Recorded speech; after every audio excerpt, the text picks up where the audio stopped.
है वो नहायत अहम है। उसी मौजू के सिलसिले में मैं आज ये फोरम कर रहा हूँ। थोड़ा सा आपको जल्दी से थोड़ा सा पस मंज़र बैकग्राउंड बता दूँ सिविल सोसाइटी फोरम AJK का कि मुझे यहाँ पे 5.5 साल हो गए हैं यहाँ अपने खत्े में, जिसमें मैंने 2 साल 2.5 साल मैंने पाकिस्तान में गुजारे और 2 मरतबा मैं LOC की उस तरफ गया हूँ जहाँ पे वहाँ की लीडरशिप और वहाँ के जो सिविल सोसाइटी के लोग हैं उनसे इंटरेक्शन हुआ। यहाँ पे भी इंटरेक्शन होता रहा, यहाँ के लोगों के साथ बाज़ औक़ात आप लोगों से भी मुलाकात होती रहती है मुख्तलिफ मकामात पे। तो मैं जब यहाँ इस खत्े में आया था, मेरा इस खत्े में आने से पहले अपने खत्े के बारे में कोई व्यू नहीं था, ना मैं कोई पाकिस्तान की तरफ था, ना इंडिया की तरफ और ना ही इंडिपेंडेंस की तरफ। मैं बेसिकली जर्नलिस्ट हूँ 2001 से, तो यहाँ आने से पहले 2 माह पहले मैं इराक में था। तो जब मैं वहाँ पे था मेरे जहन में ये ख्याल आया कि मैं यहाँ पे तो काम कर रहा हूँ इराक में, ठीक है, और यहाँ की जो मसाइल हैं उनको स्टडी कर रहा हूँ और इसकी रिपोर्टिंग कर रहा हूँ जो मैंने BBC की लिखी थी। तो मेरे जहन में ये बात आई कि मुझे क्या ज़रूरत है कि मैं इराक में और फिर मैंने अफगानिस्तान में भी काम किया, मुझे क्या ज़रूरत है कि मैं वहाँ पे ऐसी जगहों के ऊपर काम करूँ जबकि मेरा अपना जो खिता है वो इतना मुतासर है और जिसको एक ग्लोबल वॉइस और एक ग्लोबल अटेंशन की सख्त ज़रूरत है। तो मैं जब आया हूँ, जैसे मैंने कहा, एक प्रायोरी मेरी कोई व्यूज़ नहीं थे, ठीक है। 2 साल में इंडिया पाकिस्तान की जो बैक चैनल डिप्लोमेसी है, ट्रैक 2 जो भी आप उससे कहें, उसको मैं देखता रहा हूँ, ठीक है। तो मुझे यही महसूस हुआ कि अगर इंडिया और पाकिस्तान टेबल पे बैठेंगे और पाकिस्तान का जो मौक़िफ़ है वो पाकिस्तान के इंटरेस्ट के दायरे के अंदर है और इंडिया अगर उस तरफ बैठा हुआ है और इंडिया का जो मौक़िफ़ है वो इंडिया के इंटरेस्ट के अंदर है, तो दोनों में कैसे सोल्यूशन आ सकता है? नामुमकिन है। और दोनों मुल्क इस चीज़ से आगे नहीं निकले। दोनों मुल्कों ने अपनी सिविल सोसाइटीज़ को, अपने लोगों को, अपनी पब्लिक को उन्होंने इतनी डील नहीं दी कि वो जो है ना इस पीस प्रोसेस को आगे ड्राइव करें। तो अगर हम यहाँ कश्मीर की बात करें, चाहे उस तरफ की या इस तरफ की, तो कुछ हद तक जो उस तरफ सिविल सोसाइटी है थोड़ी सी ज़्यादा डेवलप हुई है, लेकिन बहुत सारे उसकी जो प्रॉब्लम्स हैं ऑक्यूपेशन के हवाले से और दीगर वो वही है जो हमारे हैं। फ़र्क थोड़ा सा हो सकता है। यहाँ पे तो जो सिविल सोसाइटी है इसकी जो डेवलपमेंट की बात है या इसकी जो सब्जेक्ट मौजू, ये तो अक्सर लोगों के वहम में नहीं है। तो मैंने सोचा कि मैं एक सिलसिला शुरू करूँ जो अल्हम्दुलिल्लाह मैं अब पिछले साल शुरू किया था, अब मैं मुसलसल हफ्तावार कर रहा हूँ। हफ्तावार जो मौज़ूआत होते हैं वो वही हमारे जो बेसिक रोज़मर्रा के जो मसाइल हैं, फिर हमारा जो कौमी सवाल है, क्योंकि हम जब भी कोई बात करेंगे सिविल सोसाइटी की यहाँ AJK में, तो लाजमन ज़रूरी बात है कि हमारा जो नेशनल क्वेश्चन है, ठीक है, वो सबसे अहम है। लेकिन अभी तक मैंने अंदाज़ा किया कि हमारे आवाम के अंदर अब तक वो इतना शऊर नहीं है, इतनी अवेयरनेस नहीं है कि वो सही तरीके से एजुकेटेड तरीके से वो कोई पॉलिसी को तश्कील दे सके। तो मैं बड़ा इंकरेज्ड हूँ जब मैं नेशनलिस्ट पार्टीज़ को देखता हूँ, जब मैं देखता हूँ कि ये पब्लिक रैलीज भी करती हैं, फंक्शन भी करती हैं और इस मामले में मतलब ये लोग काम कर रहे हैं, लेकिन ये इनफ नहीं है। मेरे ख्याल से आप लोग भी इस चीज़ को अग्री करेंगे कि जो कुछ हो रहा है वो it is not enough, we need to do a lot more. तो ये था कुछ बैकग्राउंड। अब 22 अक्टूबर के हवाले से बात आप लोगों ने करनी, मैं समझता हूँ मुझे ज़रूरी नहीं है कि मैं 22 अक्टूबर के हवाले से लंबी चौड़ी बात करूँ, पर जहाँ भी ज़रूरत पड़ी वो मैं करूँगा। तो मैं शुरू करना चाहता हूँ, मैं अपने राइट से अगर शुरू करूँ। बेसिकली जो भी क्योंकि काफ़ी लोग बैठे हुए हैं, तो 3-4 मिनट में आप अपना मौक़िफ़ पेश करें और जो अहम बातें हैं 22 अक्टूबर के हवाले से वो प्लीज़ आप हम बाकी को रिले करें, सुनाएं। 22 अक्टूबर के हवाले से तो हमने बिल्कुल सुना है कि ट्राइबल जो वेस्टर्न साइड से इंटू हुए थे इन हमारी स्टेट में, उन्होंने पहले तो मुसलमानों और गैर मुसलमानों उनके साथ उनका अपना अपना रवैया था। मुसलमानों के साथ ज़्यादतियाँ हुई, गैर मुसलमानों के साथ भी हुई। हमारे उसके बाद ये हुआ कि उनको जब प्रॉपर वैली में दाखिल हुए तो उस वक्त उन्होंने वहाँ जो उनकी माल दौलत की नस्बत से जो उन्होंने उनको लालच के हिसाब से उन्होंने वहाँ मार डाल की और उसमें बाद में ना मुस्लिम मुझे अपना गैर मुस्लिम, फिर बाद में मुसलमानों वहाँ से जान छुड़ाने के लिए उनको पीछे हट गए, जिसका रिजल्ट ये हुआ कि वो अवामी जो तायीद थी वो 0 बराबर हो गई। की जाए कि अगर सिक्योरिटी काउंसिल यूएनओ की रेजोल्यूशन ना होती तो वो अमीना भी कोआला पार्क के साथ इस्तेमाल मैं तो ये समझता हूँ, हमारी जमात ये समझती है कि मैं भूल गया हूँ, सॉरी, फॉर्मल ये होता है कि मैं हर किसी को कहूँ कि वो थोड़ा सा अपना तारुफ करें। सॉरी, आपका नाम? एजाज टाप। ठीक है, किसी तंजीम या बस समझ लें ख्यालात सबसे बड़ी तंजीम। बिल्कुल सही, बिल्कुल सही जी। आप थोड़ा सा नाम होता है? Yasin Anjum, secretary general Kashmir national party. हम ये समझते हैं कि 22 अक्टूबर को जो कबायली आए थे वो अपनी मर्ज़ी से नहीं आए थे, बल्कि उस वक्त ही हुकूमत पाकिस्तान ने उनके साथ एक रिटर्न में तो नहीं लेकिन एक मायदा किया था कि जो लूट मार का माल होगा वो आपका और ज़मीन होगी। ठीक है। और इस हवाले से उन्होंने जब वो इस पर हमला किया तो उसको बैकअप करने के लिए पाकिस्तान की फौज आ गई थी, जनरल अकबर उसकी लीड कर रहा था, और पंजाब पुलिस की जो असला था वो उनमें तकसीम किया गया था। और उसमें जो कत्ल गारत हुई उसमें सारे ही हमारे कश्मीरी मारे गए, कता नज़र उनका मज़हब क्या। हम ये समझते हैं कि वो इंसान थे और इस रियासत के बाशिंदे थे, और हज़ारों की तादाद में उनको कत्ल किया गया, लूट मार हुई। यहाँ मास्टर अब्दुल अजीज़ जैसे लोग जब उनको बचाने के लिए आए अपने लोगों को, अपनी माओ बहनों को, तो उनको ना सिर्फ कत्ल किया गया बल्कि दरिया बुर्द कर दिया गया। इसी तरह जब ये बारामूला तक पहुँचे तो वहाँ मकबूल शेरवानी को ये कहते हैं कि वो उसके हाथ में कीले ठोके दरख्त से बांध किया। तो वो सारा इसलिए था कि पाकिस्तान कश्मीर को पूरे का पूरा अपने कंट्रोल में लेना चाह रहा था। अच्छा, मैं पास का सवाल भी करूँगा, क्या आप क्या समझते हैं कि एक थोड़ा सा कॉन्फ्लिक्ट है यहाँ पे? कुछ लोग कहते हैं कि जी जिना को हर चीज़ पता थी, कुछ लोग कहते हैं कि नहीं, जब जिना साहब को पता चला तो उन्होंने कहा ये क्या हो गया। तो इसमें एक चूँकि पाकिस्तान की तारीख में तो जो सच्चाई है उसको तलाश करने से मिलती है, लेकिन ये बात है कि जिना ने वो स्पीच लिख ली थी जो उसने श्रीनगर में जाके करनी थी, और वो मरी में पहुंच चुके थे। और जब ये अपना बारामूला 17 किलोमीटर श्रीनगर से दूर रहे तो जब इंडियन फोर्स आई तो ये फिर वहाँ से भाग आए, क्योंकि वो कबायली ट्रेंड नहीं थे। तो हम नहीं समझते कि मोहम्मद अली जिना उससे बेखबर है। इश्तियाक अहमद, ज़िली सदर मुतहदा कश्मीर पीपल्स नेशनल पार्टी। 22 अक्टूबर के हवाले से जो हमने सुना है, और इस निसाब में तो हमने कभी नहीं पढ़ा, लेकिन ये है कि जो राइटर्स ने लिखा, खुसूसन सईद असद साहब ने, तो उसके मुताबिक 22 अक्टूबर को जब हमलावर जो है वो इस नीलम से दाखिल हुए ब्राडकोट और कोआला की तरफ से, द्वार गली की तरफ से, तो मुजफ्फराबाद में सबसे पहले उन्होंने उन लोगों को टारगेट किया जो यहाँ के मालदार लोग थे, और उन लोगों के साथ यहाँ के वो लोग जो आज मुस्लिम कारफास कहते हैं, जिनकी नस्ल कहती है कि हमारे आबा अजदाद ने तहरीक में बड़ा किरदार अदा किया, इनके वालिदैन उस लूटमार में बराबर के हिस्सेदार थे। और फर्स्ट ऑफ ऑल इन्होंने ताजरों को जो माल और ज़र रखते थे, अमीर लोग थे, उनको मारा। फिर उनकी ख़वातीन को अगवा करने की कोशिश की, और जो बुज़ुर्गों से हमने सुना है कि इस नीलम पुल से हज़ारों की तादाद में औरतों और बच्चों ने दरिया नीलम में छलांग लगाई, बल्कि इसका नाम किशन गंगा था, अब तब्दील हो गया। तो छलांगे लगा के जान बचाई। तो उन हमलावर को ये टास्क दिया गया था कि आप माल गनीमत पे आपको हम इस पे लेके जाते हैं, माल गनीमत आपका और जो खिता है वो हमारा। इस बुनियाद पर उन्होंने कश्मीर के अंदर लूट मार की, और मैं समझता हूँ कि वो दिन हमारी तारीख का अलमनाक और अलमिया है, बल्कि ये कि हमने अपनी रियासत के तहफ़्फ़ुज़ के लिए कोई काम नहीं किया, न उस वक़्त की क़यादत ने किया। उस वक़्त सिर्फ दो जमातें थी, एक मुस्लिम कारफास और नेशनल कारफास। यहाँ चूँकि मुस्लिम कारफास का थोड़ा ज़्यादा सिक्का चलता था, तो उनकी वजह से भी ये यहाँ पे जो प्रॉब्लम लोगों को आया, और लोगों ने कलमा पढ़ने वालों को भी नहीं बख्शा, बल्कि वो मोहम्मद ख़ान का लफ्ज़ कह के वो कहते थे कि हम उसका कलमा पढ़ते हैं, आप हमें छोड़ दें, तो ये नहीं छोड़ते थे, क्योंकि उनकी दुकानों से माल खान को बड़ा लफ्ज़ देते थे। उनकी दुकानों से इन्होंने माल उठाया हुआ था, उनका इन्होंने पैसे देने थे, तो वो इस चक्कर में थे कि इनकी दुकानों पे भी कब्ज़ा होगा, ज़मीनों पे भी होगा, और ये सारा कुछ अब हमारा है। तो इस बुनियाद पे वो इतना उन्होंने ज़रूरत शगल किया, और 30,000 जो मालूम हिसाब है वो 30,000 के बंदे बने। ठीक है, बहुत शुक्रिया।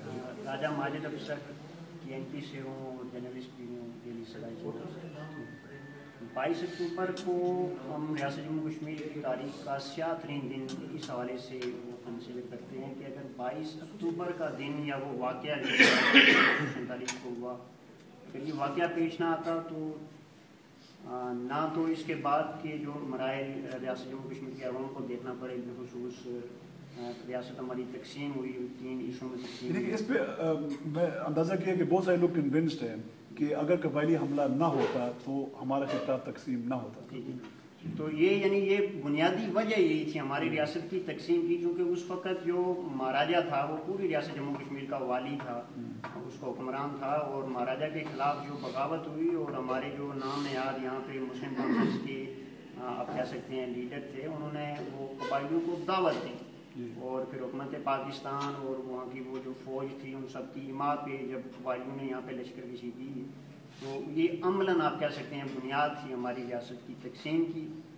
और इंडिया ने चूँकि वो मुस्लिम कॉन्फ्रेंस की इमा पर मुस्लिम लीग की इमा पर जो है ये रियासत का जो वाली था महाराजा, इसको ये राइट हासिल था कि वो अपनी रियासत का जो है वो किसी से इलाहा करे या इसको यानी इस हैसियत में रखना चाहे। फिर उसने अपनी जान बचाने के लिए जो है वो श्रीनगर से वो जम्मू गया, वहाँ जाके उसने इंडिया से मायदा किया और इंडिया ने इस शर्त पे वो आप कह सकते हैं फौज किसी की कश्मीर में कि पहले वो कानूनी तौर पे जब वो इनके दरमियान मायदा हो चुका। अब 22 अक्टूबर ना होता तो ये वाक़या ना पेश आता, तो ना 27 अक्टूबर का आप कह सकते हैं कि वो इंडिया की तरफ से लश्कर कशी होती और ना आज श्रीनगर के ये हालात होते और ना ही जनाब आज़ाद कश्मीर के और ना ये रियासत हमारी तकसीम होती। शुक्रिया जी। एहसन इसाक नाम है और Jammu Kashmir student liberation front का एक्टिविस्ट हूँ। यासीन मलिक साहब के साथ इत्तेहादी तंजीम के तौर पर मैं थोड़ा सा इस हवाले से बैकग्राउंड में जाऊँगा। जिस तरह बड़े शहर की तकसीम के हवाले से भी यहाँ पर आज प्रोग्राम में गुफ्तगू हुई, अगर उस ईस्ट इंडिया कंपनी हमने दो यहाँ पर जो मंडियाँ बनाई थी पाकिस्तान और हिंदुस्तान के नाम से, अब ज़ाहिर हमारा रहन सहन जो कुछ था पाकिस्तान के साथ 47 के बाद इसके साथ बन चुका है। तो जिस मुल्क की पहली बात तो ये है कि जो मुल्क या जो रियासत ख्वाबों की जिसके ऊपर कोई नज़रियात ना हो, उसके पीछे स्ट्रगल मौजूद ना हो, ख्वाबों के ऊपर जो रियासत बनती है उससे हम ऐसा ही तस्वर कर सकते थे कि उसने ऐसा किया। अब क्या समझते हैं कि ये जो कुछ भी हुआ सिलसिला उसी तरफ आता हूँ सर।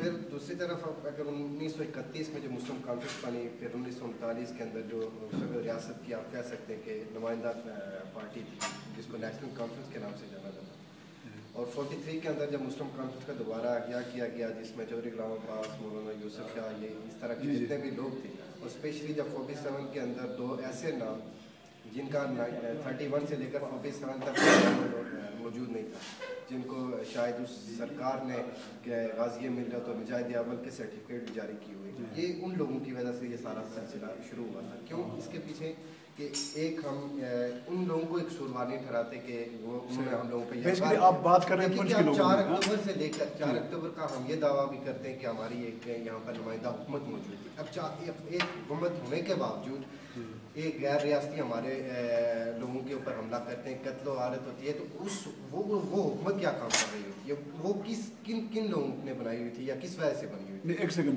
जिन लोगों ने वो हुकूमत बनाई थी, ये अनवर वगैरह, ये तो लापता थे, किसी को नहीं पता था कि उनके, लेकिन जो लोग आज मतलब थे ये गाज़ी मिल्लत था, सरदार मुजाहिद अव्वल जिसको जिस तरह मैंने जिक्र किया, ये लोग सिस्टम का हिस्सा थे ये सारे।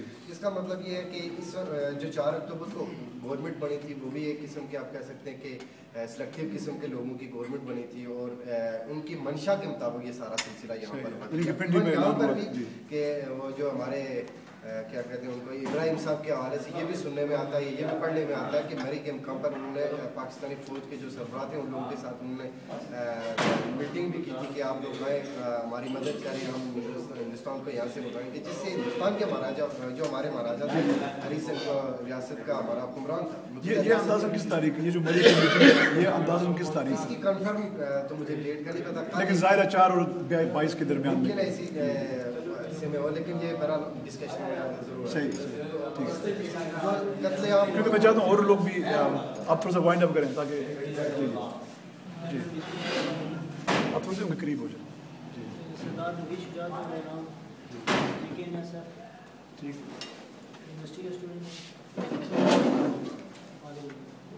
तो जैसा कि ये जो ابھی ہمارے سارے بھائیوں نے بات کی ہے کہ 22 اکتوبر کے حوالے سے کہ اگر 22 اکتوبر کا دن جو ہے 22 اکتوبر 1947 کا دن، اگر وہ دن اس دن قبائلی جو تھے وہ حملہ نہ کرتے اگر کشمیر کے اوپر، تو وہ ہمیں جو ہے نا وہ 27 اکتوبر کا جو ہے نا وہ لاکھ دن جو ہے وہ ہمیں دیکھنا نہ پڑتا.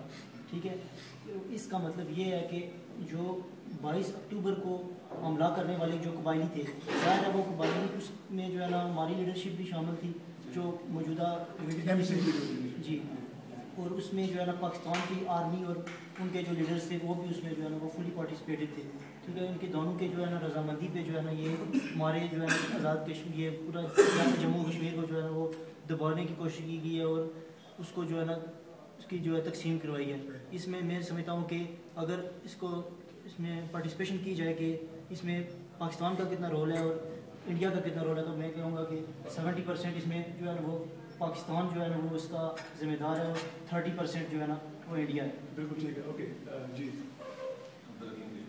اس پہ کیا تصور کروں، بہت سی باتیں ہو چکی ہیں. اتنا ہے کہ چلو اس کو آپ اگر کرنٹ تناظر میں نے ایک جاہل قوم نے ایک مہذب قوم کو اس 22 اکتوبر کی آج تک ایک مہذب قوم غلام ہے. ٹھیک، ایک جاہل قوم کے عمل کی وجہ سے مہذب قوم غلام ہے. باقی تو آپ کا بات ہے. جی ملک سنگھ نام ہے. میں ان کے نزدیک ہو سر ہم اتنا کہوں گا کہ اگر یہ 22 اکتوبر کا واقعہ ہماری تاریخ میں رونمانہ ہوتا تو یقیناً ہم سب لوگ آج یہاں نہ بیٹھے ہوتے. یہ ایک ایسا سیاہ ترین دن ہے جس کی وجہ سے ہم ہماری ریاست کے ٹکڑے ہوئے اور جتنے بھی مسائل جموں کشمیر کے 62-63 برسوں میں آئے ہیں تو وہ اسی دن کی وجہ سے ہیں. اچھا طلحہ صاحب، میں چاہتا ہوں کہ تھوڑا سا آپ اگر اپنے اوپینین جو ہے نا وہ بتائیں کہ یہ کیا وجہ ہے کہ اکثر جو عوام ہے وہ 22 اکتوبر کے حوالے سے دیکھا ہے. اس میں سر 2-3 چیزیں ہیں کہ جب کوئی غاصب ملک کسی قوم کو محکوم بناتا ہے تو سب سے پہلے اس کی تاریخ چھیننے کی کوشش کرتا ہے، اور وہ تاریخ جو اگلی نسلوں تک پہنچتی ہے وہ نصاب کے ذریعے پہنچتی ہے. وہ سب سے پہلے تاریخ چھیننے کے لیے نصاب کو استعمال کرتے ہیں، نصاب کے اندر تبدیلی کرتا ہے. ہمارے ساتھ بھی بدقسمتی سے یہی ہوا ہے کہ جو ہمیں نصاب دیا گیا ہم تالا پاکستان کی صورت میں، تو اس نصاب کے اندر کہیں 22 اکتوبر کے حوالے سے ذکر نہیں ہے، کہیں اس کے اندر قبائلیوں کے حملے کا ذکر نہیں ہے، کہیں اس کے اندر اور کشمیر کی جو موومنٹ تھی اس کا اس مکمل طور سے ذکر نہیں ہے. لیکن جہاں کہیں پہ بھی ذکر ہے وہ ایک بڑا ایک تاریخی مغالطہ ہے. وہ ذکر ہے کہ 47 کے اندر تحریک آزادی چل رہی تھی. گو کہ اس تحریک کا ایک پہلو یہ بھی ہے کہ مہاراجہ کا جو شخصی راج تھا اس کے خلاف وہ تحریک تھی، لیکن وہ تحریک مکمل طور پر آزادی کی تحریک نہیں تھی. آزادی کی تحریکوں کے معروضات اور ہوتے ہیں. اس تحریک کا اگر اس کے جو معروضات ہیں، اس کی جو بنیاد ہے، اس کا مطالعہ کریں تو حقیقتاً وہ تحریک جمہوریت تھی. جس طرح پاکستان کے اندر مشرف کے خلاف ایک تحریک چلائی گئی، اب ہم اس تحریک کو تحریک آزادی نہیں کہہ سکتے. جس طرح ضیاء الحق کے خلاف یا ایوب خان کے خلاف تحریک چلی یا عمر تھے، اسی طرح مہاراجہ کی جو بادشاہ تھی اس کا جو شخصی راج تھا اس کے خلاف عوامی حقوق کے اصول کے لیے ایک تحریک چلائی گئی. تو یہ کچھ تاریخی مغالطے ہیں. جو یہ مسئلہ ہے نا کہ ہری سنگھ نے کتنی ڈیموکریسی یا کتنا پاور ڈیوولٹ کیا لوگوں کو، 1931 کا واقعہ ظاہر ہے کہ سب لوگوں کے سامنے ہے. اب بہت سارے لوگ اس پہ بھی اختلاف کرتے ہیں کہ اتنا بڑا وہ نہیں تھا، وہ کوئی سازش کی. بہرحال یہ ہمیں یہ پتا ہے کہ ہری سنگھ نے اپنے دور میں میں اس نے اسمبلی کے ممبران کا سلسلہ کیا. میرے خیال سے 75 سیٹیں تھی. ٹھیک ہے، گویا کہ اتنی پاور نہیں تھی ان کے پاس، لیکن ٹائم کے ساتھ 1947 تک اگر ہم پہنچتے ہیں تو جیسے پنچ کے لوگ تھے ان کی جو بات چیت ہوئی تھی ہری سنگھ کے ساتھ، تو اس نے تقریباً کافی کچھ جو پاورز ہیں وہ ڈیولپ کرنے کی اس میں اگریمنٹ کی جو انہوں نے تسلیم کی. بہرحال یہ جو حصہ ہے نا 31 سے لے کر 47 تک، یہ زیادہ خود ایک موضوع ہے جس کو ہم کسی اور وقت. اس حوالے سے میں ایک بات کرنا چاہوں گا کہ یہ جو بالخصوص جو 40 کے بعد 1940 سے لے کے آن ورڈ آپ 1949 تک یہ جو 9 سال ہے، اس 9 سال کے عرصے کا ہر ایک دن ہمارے لیے اہم ہے. اس لیے اہم ہے کہ اس ساری تاریخ سے ہم لوگ واقف نہیں. اور بالخصوص یہ جو فورم یہاں پہ بیٹھا ہوا ہے اس کے اندر صافی حضرات کی تعداد زیادہ ہے، لکھنے پڑھنے سے جن لوگوں کا تعلق ہے وہ زیادہ ہے، یا پولیٹیکل ورکر بیٹھے ہوئے ہیں یہاں پہ، پولیٹیکل تنظیموں کے قائدین بیٹھے ہوئے ہیں، ان لوگوں کا سول سوسائٹی کے ساتھ عوام کے ساتھ زیادہ انٹریکشن ہوتا ہے. میں یہ سمجھتا ہوں کہ ہمیں تحریر و تحقیق کے ذریعے ایک کنٹینیوٹی کے ساتھ سلسلے کے ساتھ ان دنوں کو اجاگر کرنا چاہیے کہ ہر ایک دن میں ہر ایک تاریخ میں کیا کیا ہوا، کس کس جگہ پہ. افضال سر یہ کینڈی سے تعلق ہے. جہاں تک 22 اکتوبر کے المیہ کا تعلق ہے، میں یہ سمجھتا ہوں کہ اس کے پیچھے ایک تو پاکستانی اسٹیبلشمنٹ کا جو ذہن تھا وہ تو ڈیفینیٹلی کشمیر کو اڈاپٹ کرنے کا، لیکن اس کے ساتھ ساتھ پاکستان کا جو جس بنیاد پہ اس کی تقسیم جو مسلم لیگ کا موقف تھا 2 قومی نوری کی بنیاد پہ، تو اس جھوٹے دو قومی نظریے کو بھی ثابت کرنے کے لیے اور امپلیمنٹیشن کے لیے کہ اس برصغیر کے اندر واقعی دو قومی نظریہ امپلیمنٹ کر رہا ہے، اس بنیاد کا قبائلی حملے کے پیچھے ایک یہ سوچ بھی کار فرما تھی۔ اور دوسری بات یہ ہے کہ آج آزاد کشمیر کے اندر جو کشمیری عوام کا معاشی استحصال ہے، اس کی بھی بنیادی جو ہے نا اسباب میں سے ایک بڑی وجہ جو ہے نا وہ 22 اکتوبر کا قبائلی حملہ ہے، کیونکہ اس کے بعد آزاد کشمیر کی آپ پورے آزاد کشمیر کو دیکھیں تو ہر گلی کونے کے اندر، ہر بازاروں کے اندر دکانداروں کی اگر تعداد تاجروں کی دیکھیں تو وہاں جو ہے نا 25% اور کسی جگہ 50% سے بھی اباؤ جو ہے نا وہ قبائلی دکاندار آج بھی موجود ہیں۔ تو اس کے اثرات جو ہے نا 22 اکتوبر کے ایک تو پاکستان نئے طور پہ اپنے اس جھوٹے قومی نظریے کو سچ ثابت کرنا چاہ رہا تھا، اور دوسرا یہ ہے کہ ریاست کے اندر مذہبی بڑے پیمانے پہ فسادات تھے۔ بسم اللہ الرحمن الرحیم۔ اور نیشنل کانفرنس 22 اکتوبر کے حوالے سے پہلے تو یہ عرض کرتا چلوں کہ اصل میں اگر پاکستان کشمیریوں کی آزادی چاہتا ہوتا تو پھر جس طرح شیر کشمیر شیخ محمد عبداللہ نے مہاراجہ کے شخصی راج کے خلاف بغاوت کی تھی تو ان کی وہ براہ راست مدد کرتا تو اس میں یہ تھا کہ کشمیر میں سے شخصی راج بھی ختم ہو جاتا اور جمہوریت بھی آ جاتی۔ لیکن پاکستان کے اصل میں مفادات اور تھے، اسے کشمیر کی جو لوگ تھے ان سے کوئی محبت نہیں تھی۔ اصل میں جنگ شروع سے ہی اس نے ایک پلاننگ تیار کی تھی کہ ہم نے جو پانی ادھر آنے والا ہے اس تک قبضہ کرنا ہے، بس اس سے زیادہ اس کا مقصد تھا ہی نہیں۔ جہاں تک آج تک آزاد کشمیر کا علاقہ ہے اس نے قبضہ ہی صرف ادھر تک کرنا تھا۔ اس سے آگے ان کی اسٹریٹجی یہ تھی کہ جہاں تک آپ جا سکیں تو وہاں تک جائیں، لیکن یہ ضروری ہے کہ جو دریا اس طرف بہنے والے ہیں وہ ہمارے پاس ضرور ہونے چاہیے۔ تو اس حوالے سے پھر انہوں نے یہ کیا کہ کیا سری نگر کو لینا کیا ان کے لیے اہم نہیں تھا؟ سری نگر کو لینا اہم تھا، لیکن یہ مطلب فرسٹ ترجیح نہیں تھی، پہلی ترجیح نہیں تھی، ان کے لیے پہلی ترجیح نہیں تھی۔ اور جو انہوں نے لے لیا بس اتنا ان کی پلاننگ تھی میرے خیال کے مطابق، کیونکہ میں بھی ہسٹری کا اسٹوڈنٹ ہوں 20 سال سے۔ تو قبائلیوں کا جو حملہ ہوا ہے، قبائلیوں کا جو حملہ ہوا ہے اصل میں یہ ہمارے 36 سال ہے یا نا، میرے کو کافی چھوٹے ہو آپ، 16 سال کی عمر کا ہسٹری کا اسٹوڈنٹ ہو سکتا ہے۔ 20 سال اچھا تو ایک منٹ میں آپ ریپ اپ کریں، ایک منٹ بے شک مزید لے لیں آپ کو۔ اچھا تو 22 اکتوبر کے حوالے سے ہم یہی کہیں گے کہ غیر آئینی، غیر قانونی اور غیر جمہوری طریقہ کار، جرانہ طریقہ کار تھا کہ ایک انڈیپینڈنٹ ریاست کے اوپر اس کی عوام سے پوچھے بغیر جو حملہ کیا گیا تو یہ غیر قانونی تھا، اس کی ہم مذمت ہی کر سکتے ہیں اور کیا کر سکتے ہیں۔ باقی سب لوگ جس طرح نیشنل الائنس اس کے لیے کام کر رہی ہے، اگر اس طرح کرتے رہے تو بہت جلد انشاءاللہ تعالیٰ کشمیر بھی آزاد ہو جائے اور سب چیزیں۔ اچھا میں صرف ایک سوال کرنا چاہتا ہوں کہ کیا آپ کی پارٹی بھی اپنا کی الائنس میں شامل ہے؟ انشاءاللہ ہم لوگ، ہمارا خیال ہے کہ ہم شامل ہوں تو دیکھیں گے۔ بہت شکریہ۔ Okay ji please. اصغر نثار میر جی غلام۔ مختصر سی بات کروں گا جی حضرت۔ بات یہ ہے جیسے آپ نے ابھی یہ سوال کیا اور جیسے برخوردار نے بھی بتایا، بات یہ نہیں تھی اس کو یہ آزاد کشمیر کا حصہ نہیں لینا تھا پاکستان کو۔ پاکستان کیونکہ قائد اعظم صاحب نے کہا تھا کہ کشمیر پاکستان کی شاہ راج ہے۔ انہوں نے اس 47 سے پہلے کہا یا کب کہا؟ 47 میں ہی کہا، میں 47 کے بعد ہی کہا، 47 سے پہلے بھی کہا۔ ٹھیک ہے جی، کشمیر پاکستان کی شاہ راج ہے۔ تو اس سے آپ عکس دیکھ لیں کیا نکلتا ہے کہ بھئی کشمیر، پورے کے پورے کشمیر کو ہم نے سری نگر تک پورے کے پورے کشمیر کو ہڑپ کرنا ہے تاکہ ہم سے کوئی ریالٹی مانگنے والا نہ ہو، تاکہ ہمارا پاکستان سرسبز و شاداب رہے۔ اب ہوا کیا کہ جب انڈیا والوں نے، مہاراجہ ہری سنگھ نے جب ان کے ساتھ انڈیا کو بلایا تو پھر اس وقت پاکستان نے یہ دیکھا کہ اب وہ خطہ جو ہے مجھے نہیں ملنے والا، تو لہٰذا یہ جو خطہ ہے اس کو میں غصب کر لوں۔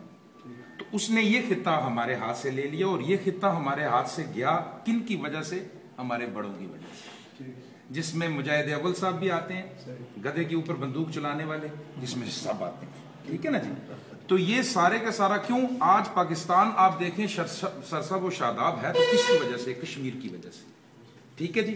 اور بدقسمتی ہماری یہ ہے کہ ہماری بجلی ہمیں مہنگی دی جا رہی ہے اور پاکستان کو سستی دی جا رہی ہے. ریالٹی ہمیں نہیں مل رہی کسی چیز. اگر میں ایڈ کروں کہ پاکستان کی فوج نے جو سب سے بڑا کنزیومر ہے بجلی کا پاکستان میں، اس نے وابٹا کو کئی سال سے بل نہیں دیا. جی. اور دوسری چیز آپ کو مفت ملتی ہے آپ نے تو. اور دوسری چیز یہ دیکھیں کہ اس میں ایک چیز ہمارے لیڈروں نے ایک بہت بڑی جو گندگی کی، وہ کیا کی کہ جب وہ خطہ سارا چلا گیا اور یہ خطہ ان کے ہاتھ میں آ گیا تو انہوں نے سب سے بڑی چیز کیا کی کہ فوج جتنی بھی ہماری تھی کشمیر ایک ریجمنٹ جو تھی وہ پاکستان کے کہنے کے اوپر ان لوگوں نے ساری کی ساری پاکستان میں شفٹ کر دی. یہ کس سال میں ہوا؟ یہ اس پہ مختلف روایات ہیں، ٹھیک ہے نا جی. یہ بنگلہ دیش بورڈ سے پہلے ہوا. جی ہاں جی ہاں. تو یہ ہماری فوج کیوں؟ اس لیے کہ بھئی یہ فوج اگر یہاں پہ ہوئی تو یہ خالصتاً کشمیری ہیں تو یہ پھر دوبارہ ہمارے خلاف بغاوت نہ کریں. آج ہماری بدقسمتی ایسی ہے کہ ہماری ایک ریجمنٹ کا ایک بندہ بھی ہمارے کشمیر میں نہیں ہے. صحیح ہے. اچھا یہ جو ایجوکیٹ ریجمنٹ تھی، یہ جو 70 میں ڈسبینڈ ہوئی، اس میں جو ناردرن لائٹ انفنٹری پاکستان کے حوالے سے وہ بھی اسی وقت وہ نہیں رائٹ اوکے نہیں، لیکن ناردرن لائٹ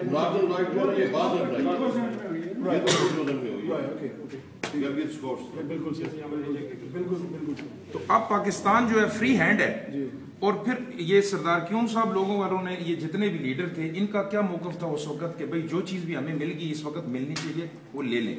لیکن ہوا کیا کہ جب انڈیا کے ساتھ ان کا علاق ہو گیا تو پھر انہوں نے کیا کیا کہ یہاں پہ کشمیر بنے گا پاکستان کا نعرہ مارا، جس کی وجہ سے یہ سارے کا سلسلہ آج 62 سال سے آپ کے سامنے. بہت بہت شکریہ. جی میرا نام فضل محمود بیگ ایڈوکیٹ ہے اور میں جو ہے نیشنل لائرس فورم کا کنوینر ہوں. میں سمجھتا ہوں کہ 22 اکتوبر 1947 کو جو یہ حملہ ہوا ہے ریاست جموں کشمیر کے اوپر، اس میں اس وقت کے حکمران راجہ ہری سنگھ کی بھی جو ہے نااہلی اس میں شامل ہے، کیونکہ لوگ اس کے حکمران پر ریاست جو ہوتی ہے وہ جبر کا دوسرا نام ہوتا ہے اور اس کے جو ظلم و جبر کا شکار تھے لوگ، تو اس کا فائدہ اٹھاتے ہوئے گھر کے اندر کی کمزوری کا فائدہ اٹھاتے ہوئے پاکستان نے جو قبائلی داخل کی ہے ریاست کے اندر، انہوں نے انسانیت